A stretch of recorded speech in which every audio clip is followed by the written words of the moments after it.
teman-teman, perkenalkan nama saya Ingrid Veronica. Saya dari Program Studi Ilmu Perpustakaan Universitas Samratulangi Manado. Nomor induk mahasiswa 20001110002. Saat ini saya akan membahas tentang struktur organisasi di perpustakaan. Struktur organisasi adalah komposisi atau batasan-batasan personil yang ada dalam organisasi yang berfungsi untuk pengaturan tanggung jawab, pekerjaan, dan hubungan antar personil. Organisasi adalah sekumpulan orang yang saling bekerja sama, saling bahu-membahu untuk mencapai tujuan yang telah ditetapkan. Pustakawan perlu menguasai dan memahami struktur organisasi dalam perpustakaan. Pustakawan dapat memberikan layanan yang terbaik kepada pemustaka. Dalam struktur organisasi, perpustakaan dapat mengetahui segala hal yang berkaitan dengan tugas dan tanggung jawabnya, sehingga pada akhirnya tujuan perpustakaan dapat tercapai. Manfaat struktur organisasi di perpustakaan adalah membuat pemustaka mengetahui yang pertama, kedudukan setiap pustakawan dalam perpustakaan. 2. Tugas masing-masing bagian dalam perpustakaan. 3. Peran dan fungsi pustakawan. 4. Tergambar tujuan setiap bagian. Dan yang kelima, kegiatan atau pekerjaan setiap bagian di perpustakaan. Dan yang keenam, tanggung jawab setiap pustakawan. Dan yang ketujuh, wewenang sesuai bagian tugasnya. 8. Kewajiban dari setiap bagian di perpustakaan. 9. Hak setiap pustakawan. 10. Atasan penanggung jawab atau kepala perpustakaan. 11. Koordinator setiap bagian di perpustakaan. 12. Ketua kelompok pustakawan.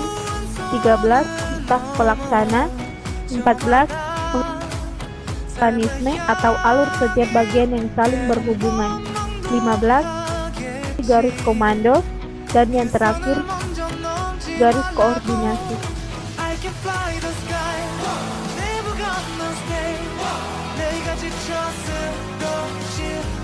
Tujuan struktur organisasi di perpustakaan adalah yang pertama, agar pustakawan tidak saling menyalahkan, tidak lempar tanggung jawab, tidak saling mengharapkan, tidak saling berebut kekuasaan dalam perpustakaan. 2. Pembagian tugas jelas sehingga mudah dalam pencapaian tujuan. Yang ketiga, pustakawan dapat lebih kreatif, berinovasi untuk pelaksanaan tugas wewenang masing-masing. Pengambilan keputusan sesuai kewenangan masing-masing. Kelima, jalannya perpustakaan sesuai dengan harapan pemustaka karena tanggung jawab kewajiban pada setiap bagian jelas dan terarah. Dan yang keenam, memudahkan pimpinan untuk mengambil keputusan kebijakan berkaitan dengan permintaan informasi atau data untuk lembaga induk lainnya.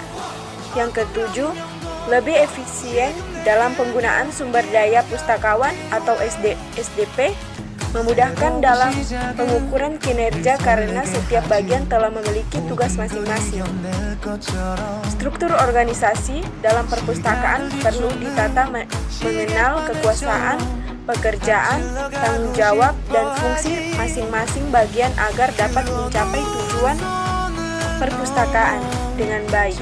Setiap bagian siap memberi layanan yang terbaik sesuai dengan tugas tanggung jawab.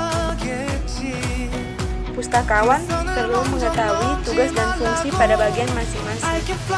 Untuk itu, koordinator bagian perlu membuat job description untuk setiap bidang tugas pada bagiannya, menentukan personil atau pustakawan yang bertanggung jawab terhadap tugas tersebut. Tujuannya adalah agar bagian tersebut dapat berjalan lancar sehingga tujuan perpustakaan dapat tercapai.